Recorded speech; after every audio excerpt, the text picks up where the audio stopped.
What do you have to say to the writers of the world, Kate? I will bring the same generosity of spirit that I, a lame beginner, am given by my yoga instructors. I will demonstrate what I know, and I will give the best I have. It's all done with strings and mirrors, and I know every string, every angle, every attachment. Well, what do you mean by that, strings and mirrors? What could you possibly mean by a string? I have the schematics out of way. They're like blueprints. It's an alphabet, it's a language, it's an architecture. I can't articulate this. And I will. Well, what do you think of the writing so far? I think that people are afraid to use dialogue, that they make choices that are expected rather than unexpected, that there is very little attention being paid to language. I don't see problem solving going on and awareness that there are problems to even solve. So it is very rudimentary work. And what are they writing about? One of the problems that I will address immediately is that they tend to write about nothing. They tend to write about moments of existential angst in generic settings with generic people, rather than giving me the specifics of your existential angst, which should be different from mine. Or Well, okay. Give us some specifics with respect to your existential angst these days.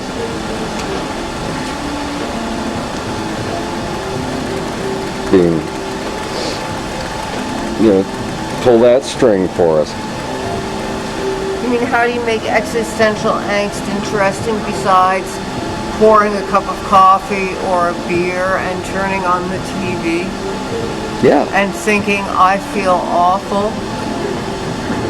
Well, are you saying these people are like, instead of in the fog of war, they're in the fog of writing?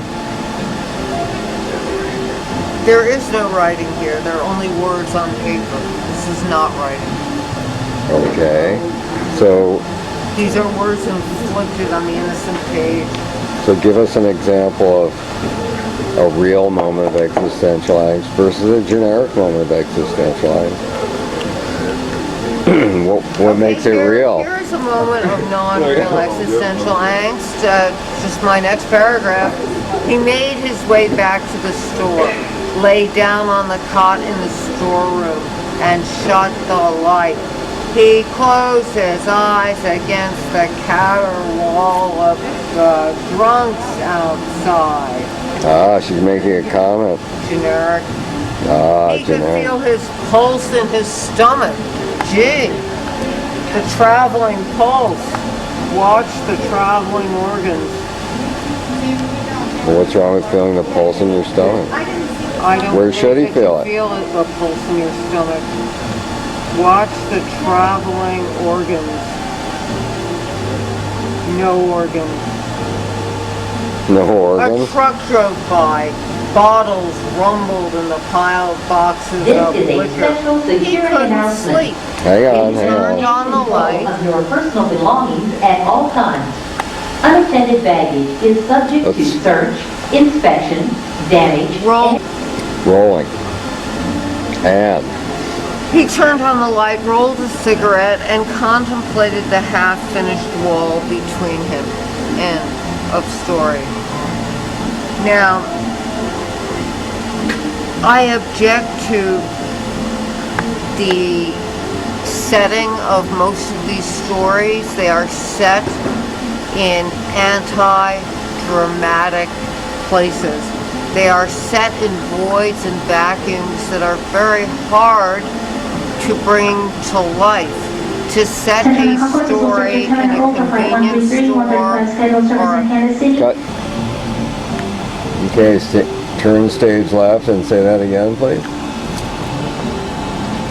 what was I saying?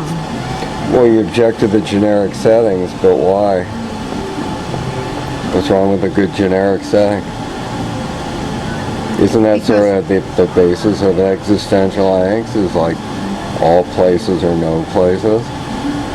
Yes, but all I get are no places, and I want to see people attempt to, not attempt, but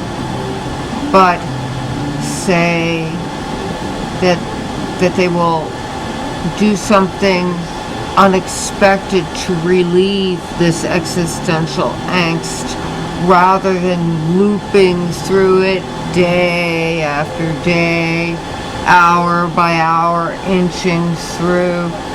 Is this all people do in the midst of their anger and anxiety and frustration and the brutalities of life?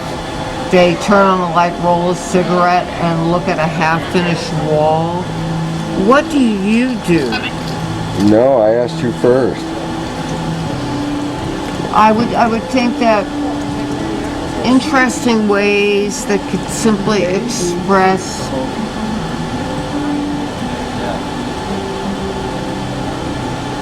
actions taken in existential angst.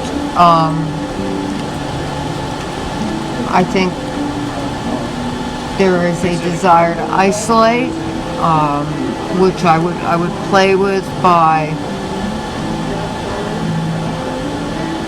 what isn't left anymore, because the person has failed to take care of the rudiments of their lives. I would consider wild attempts to form a connection with someone, phone calls, personal ads, looking for strangers to accost for conversation. So these people are too passive? Much too passive. That's absolutely it. I've written that they're too passive in their selections at all times. Everyone. I think is that's too because passive. they spend too much time sitting in front of their computers.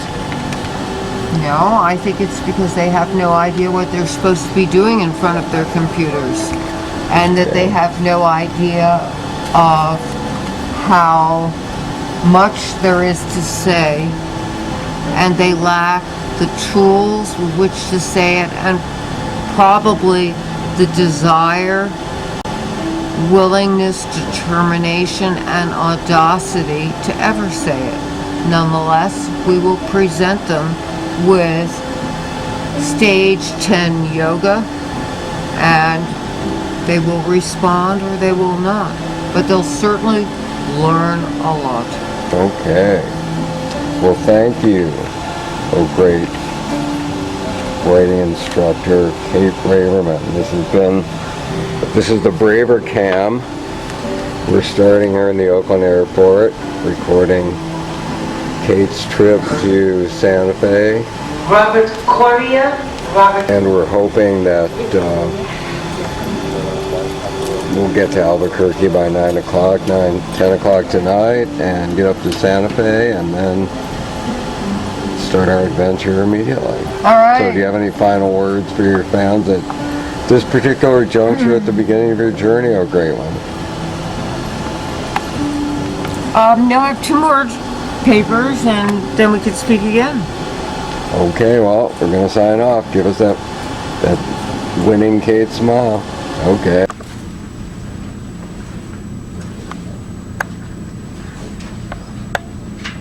Hi. How many of you here now are in my workshop? Would you raise your hands? So, can you tell me how much? Keep them up. How much of my workshop is here? I think everybody is here except for one person. Everyone. Okay. I teach writing the old-fashioned way. We write. I feel humble before you in the way that I have recently started to study Bikram yoga, and I have a yoga master and a teacher, and their great generosity to me in the many classes I've had in which I have been the only student, or me and a walk-in, or 3 other people, and they have taught the classes as if they mattered to some overwhelmingly complicated and unknown force in the universe. And I wish to be guided by that generosity in dealing with you. I feel small and humble before my teachers, and yet I trust them, and I welcome the trust that you're giving me. I have read all of your work. We can talk about it. I suggest that we begin on our assignment now, which is, let's not really talk about the issues in our work. They're all the same.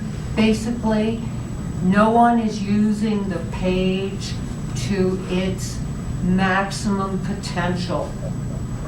Do not seem to recognize that the page is a distinct kingdom, unique unto itself. It is not film, it is not music, it is not dance, it is a 3-dimensional surface. My writers, all the work I have read, and I have now read all the work, suffers from repetitions, poorly chosen words, opportunities that are lost because you do not realize it is more interesting to answer a question than say, I don't know. Or more interesting to have as dialogue, what are you doing, rather than, she wondered what he was doing. You know, you don't really know what your options are. And let's start over, and let's start right now. We will be writing, we will be critting. You will need copies for each other. You will write first person present tense. The first sentence is, I'd like you to give your character a name. Or I, but not the drifting around amorphous person. Lately I've been using a name that I like, Chloe Roth. Chloe Roth came to Santa Fe late in June.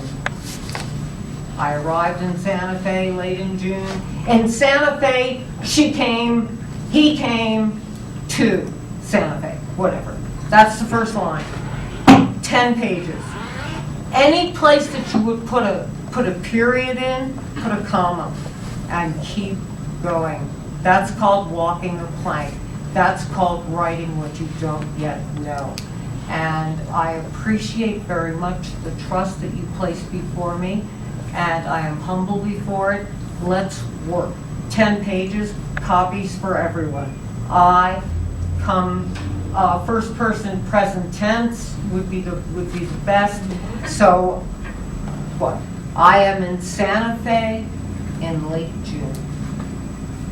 Now, that gives you an infinity of possibilities of why you are there. No one answers a telephone. No one drinks coffee. No one goes to the refrigerator or turns on the TV. There is no pop culture in what you write. Now, many of you are from Santa Fe. Go out there and look and experience it differently. If you are not from Santa Fe, it will be even easier for you to say, Santa Fe is the blue of, okay?